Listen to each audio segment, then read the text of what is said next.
Number 113, Chauca versus Abraham.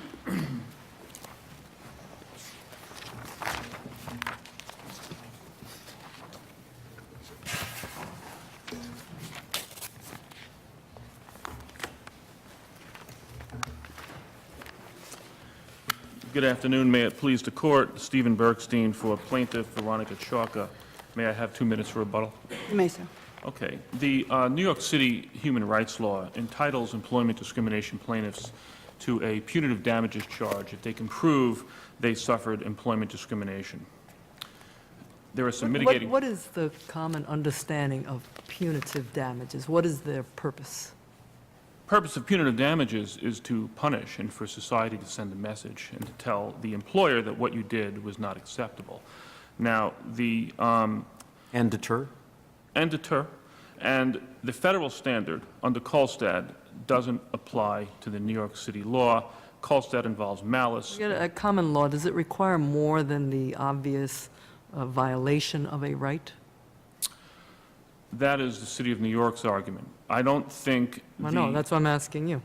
Under common law, we normally understand punitive damages to involve malice. The city law is a different law. The city law approaches discrimination differently than Title VII. It's a law enforcement approach. It's a no-tolerance approach. How is the federal standard different from the common law standard? I know you're not advocating either, but is there a difference? And Nothing if there is, substantial. They both involve malice and willfulness. That is not what the City Council, in enacting this law, What wanted. standard would you impose for punitive damages? The standard would be the same as liability. If the plaintiff can show liability, then the plaintiff is entitled to a So punitive... ordinary negligence and for ordinary damages and punitive damages would have the same level? You need to prove intent. Normally, in a disparate treatment claim, under the city law, most discrimination cases involve a showing of intent. I was fired because of my race. You have to prove intent. If you prove intent to discriminate, it's logical under this law that the employer will be subjected to punitive damages. There is scientor here. There's no innocent employer. So how would the jury decide that? If the standard's the same, what does the jury consider in whether or not to impose punitive damages, which would be, I think as you're saying, a very big departure from our case law, our common law. So how would a jury consider whether or not to award punitive damages, and how would that be reviewed? We have a proposed jury charge in our reply brief at the end, and the jury is told if you find that the plaintiff proved discrimination by preponderance of the evidence, you are to consider punitive damages in your discretion, because punitive damages are normally So it's discretionary. basically unreviewable by an appellate court then, as long as you meet the negligence standard. Well, if you can prove discrimination and the jury awards punitive damages, there are mitigating factors under the statute under Section D. But that's up to the jury. If the jury finds discrimination took place, which is the substantive evil that the City Council is trying to eliminate completely. What would be the basis not to grant? I thought under your analysis, the party has an automatic right to punitive damages because you've equated the standard with merely violating the statute. So what would be the grounds by which a jury would not grant? In the jury's discretion? Based on what? Isn't the jury charge, if there's discrimination, my client's entitled to punitive damages? Correct. The employer can mitigate. Under the statute, the employer can mitigate. Well, you can always mitigate. You can mitigate in ordinary damages, too. Here's what I'm a little confused. The way I understand the Second Circuit's decision, Farias or whatever, I think that's the name, is that the New York standard is saying there is essentially the same as the Title VII standard. And the way I understood the Corporation Counsel's brief from the city is they said that there were two distinct differences, and that the New York common law standard and the Corporation Counsel's amicus brief was a little bit different. First, they said that Title VII only applies when it alleges disparate treatment, where, in other words, not where there's disparate impact. But under punitive damages, it would apply if there's disparate impact. Correct. So that would be one difference for punitive damage, disparate impact, right? Then the second one would be the Title VII requires the plaintiff to prove that the defendant acted with malice or reckless indifference to offend or protect the rights of the individuals. So the defendant must discriminate in the face of a perceived impact, not that his actions will violate the federal law. In other words, that the employer's knowledge came into play under punitive damages and under New York common law, and they don't here under the equation of Farias, Title VII, and New York law. So if you apply the New York common law statute, according to the City Corporation Council's brief, the argument made some sense to me, then you would, and then in essence be raising an elevated standard in line with New York common law, but also something that is not equivalent to Title VII. As a matter of fact, it's a little bit different from that. Problem with the city's proposal is that it is not found anywhere in the statute. The statute jumps from employer No, liability. the problem is, no, let me take a step back. The problem is that you use a phrase in the statute, punitive damages. You don't define the phrase. So in the absence of definition, what are we to rely on but the common law? Well, you rely on the statutory interpretation principles that the city law wants the courts to apply. This is one of the few civil rights laws which has a language in the law directing courts how to interpret the law. Wouldn't it have been easy for the city to say, this is what we mean by punitive damages? This is what the standard is? Well, if we look at Wouldn't it be even easier? Why would you pick a term that has a well-understood meaning under the common law? If it really means what you mean, would you not have called it something else? Because, let me answer that in two parts. First,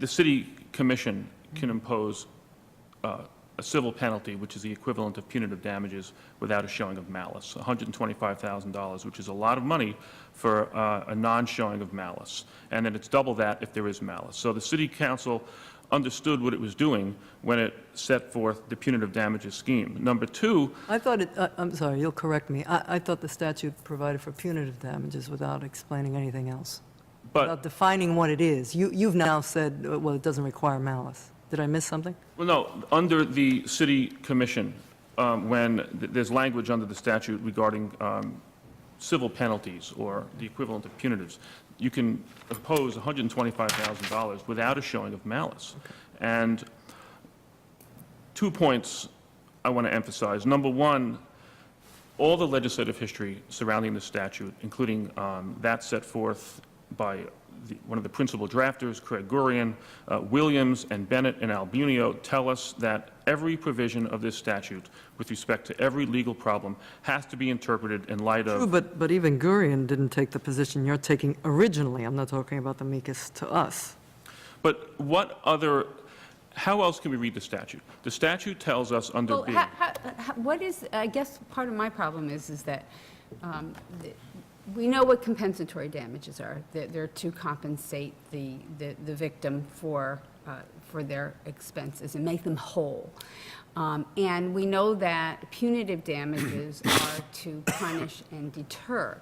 But how does a jury make a distinction when they are not given any guidance or standard at all, and when the rule itself, Section 8502, says lumps punitive damages with other damages and says that as may be appropriate. So isn't it up to the court to instruct the jury on when it is appropriate, and then it is up to the jury to decide if it is? The city council has authority to regulate punitive damages this way. This court said in New School that the city can depart from common law standards because the city has authority to increase penalties so long as it's not violating anybody else's rights. If we look at Section B, that looks at the various ways an employer can be held liable, the next portion of the statute jumps right to the mitigation of punitive damages. So there's an understanding that upon a showing of liability, with respect to punitives, all the employer can do is mitigate, and there's no self-harbor. But if it's a good employer, and if That doesn't mean that there's no standard for applying punitive damages in the first place. I don't think that's your strongest argument there. I mean, basically, what it's saying is if punitive damages are deemed appropriate, they can still be mitigated, but. So would the common law and constitutional bounds on excessiveness of punitive damages apply to your standard? yes, because that always applies when the jury awards too much money. It's reviewable on appeal, it's reviewable on a post-trial motion. Remember what this court said in Albunio. This court wanted interpret the law broadly in favor of discrimination plaintiffs to an extent the construction is reasonably possible.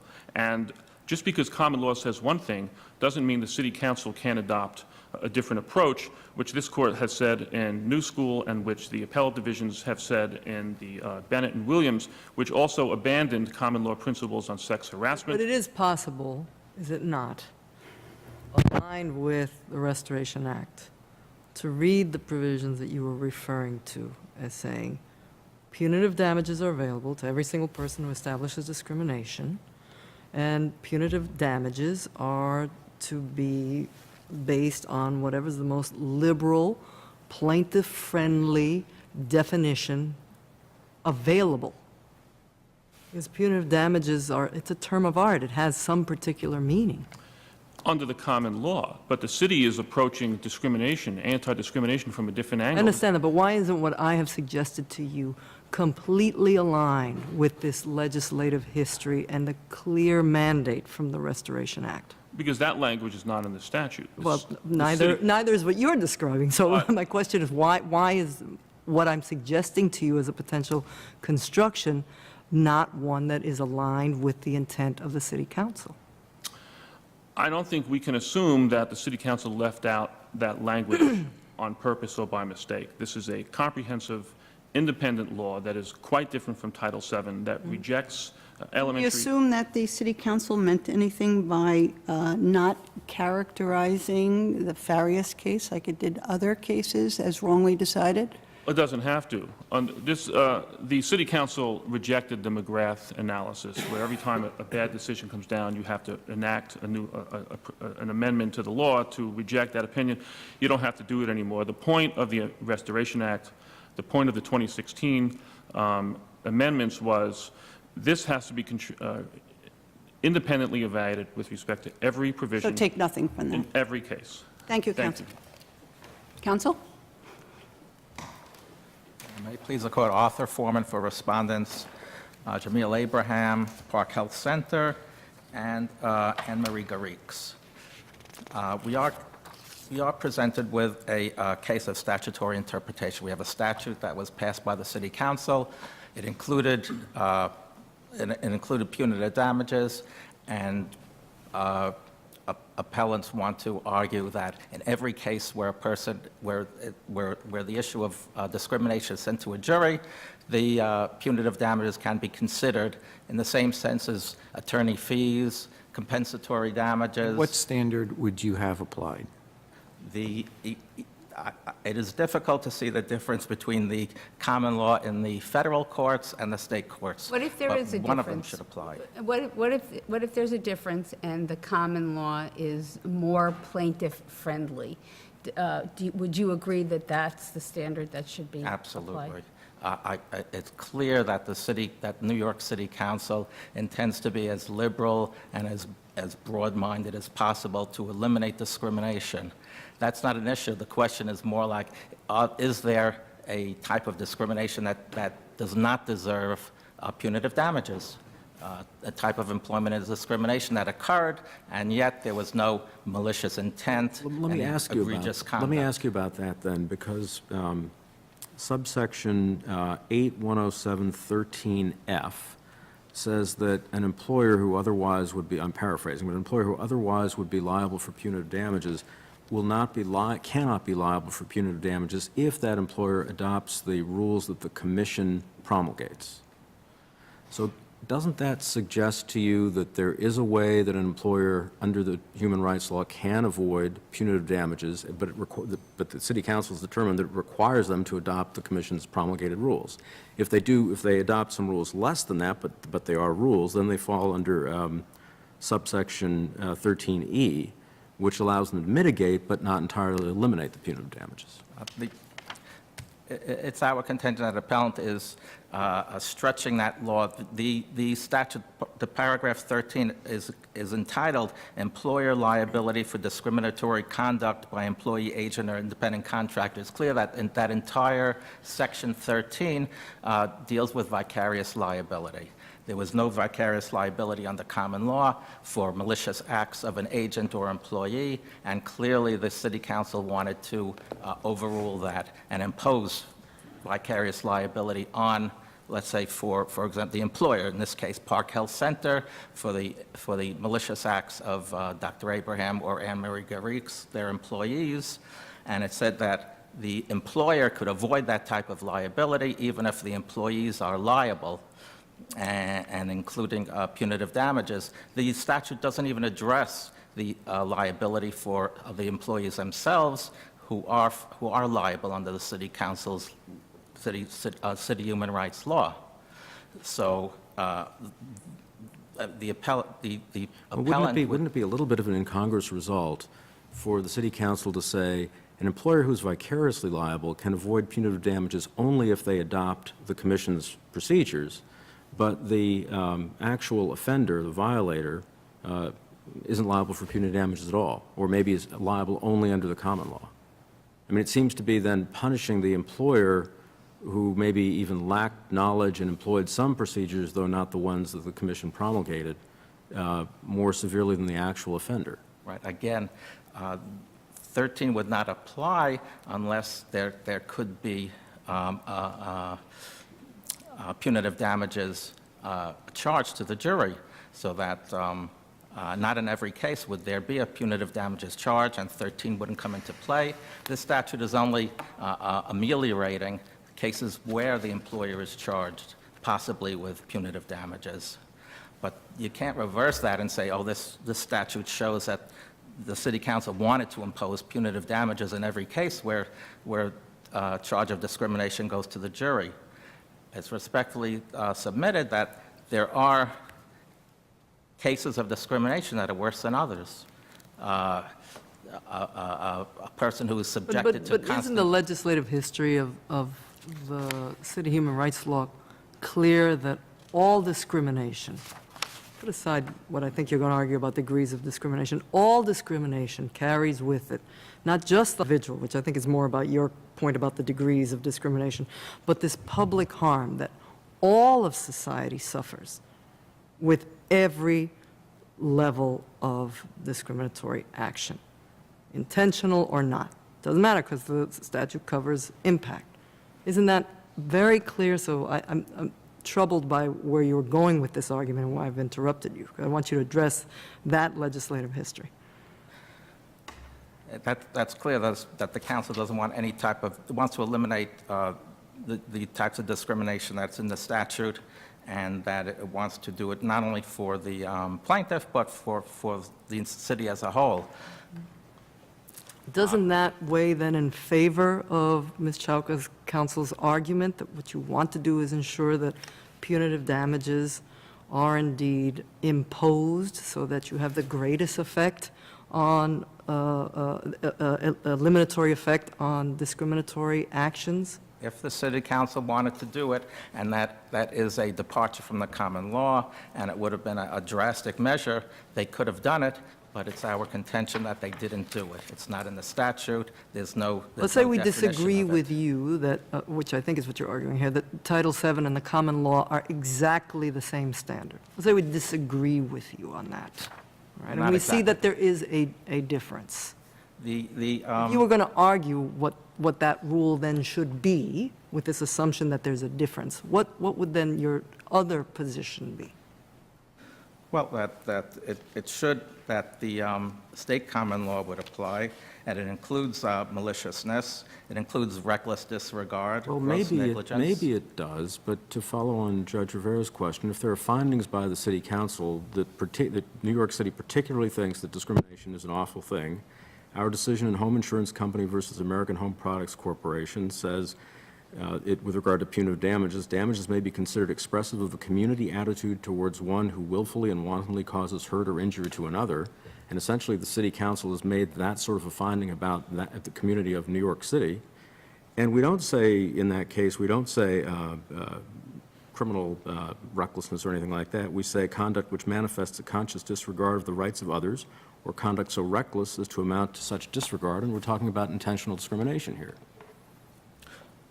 I mean, isn't that sufficient to bring sort of the city council right within the common law? That sounds more like the federal case when you're talking about intentional discrimination. And in the city's brief, they argue that the common law in the state does not include a finding of intentional But doesn't intent. the title, doesn't Title VII, or the way the courts have interpreted Title VII, mean intentionally discriminate with the full knowledge that you're violating Title VII, or violating the law itself? Right. Isn't that the distinction that the Right, that is- amici and the city and were trying to draw?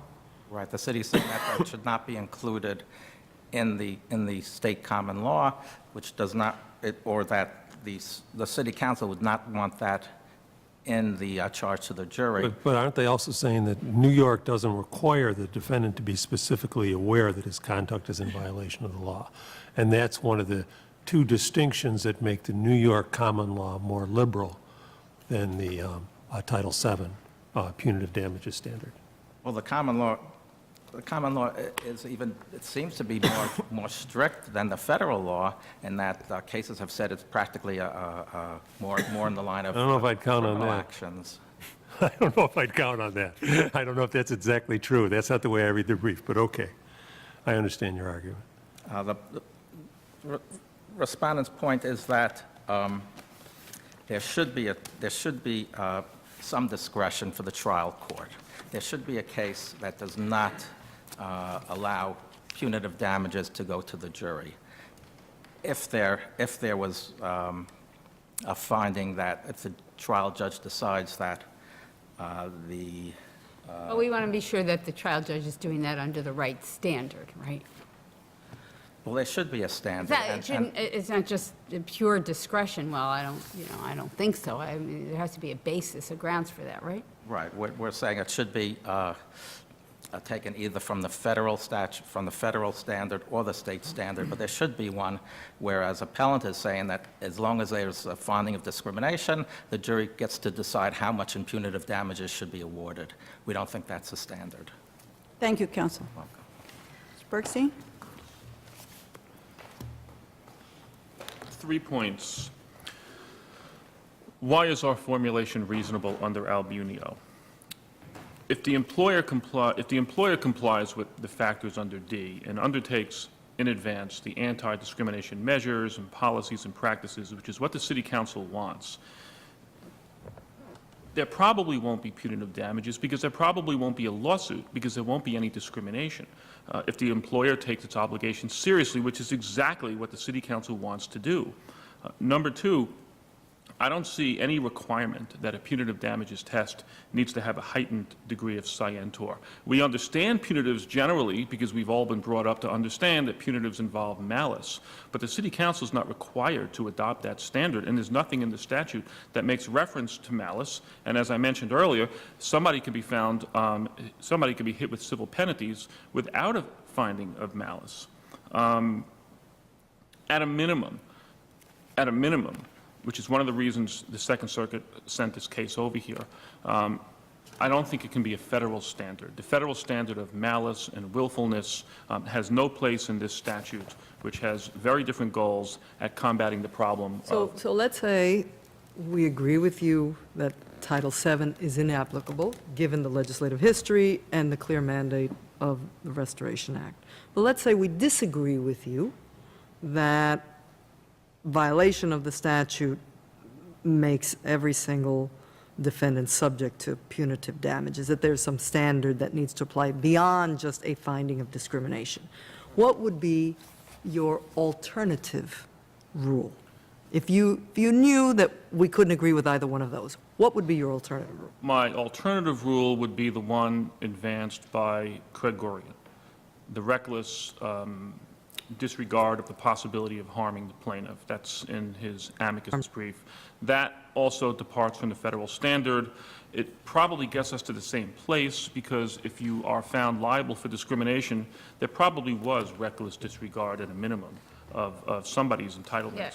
Yeah, can you give me an example of when that wouldn't apply? How it wouldn't apply? Yeah.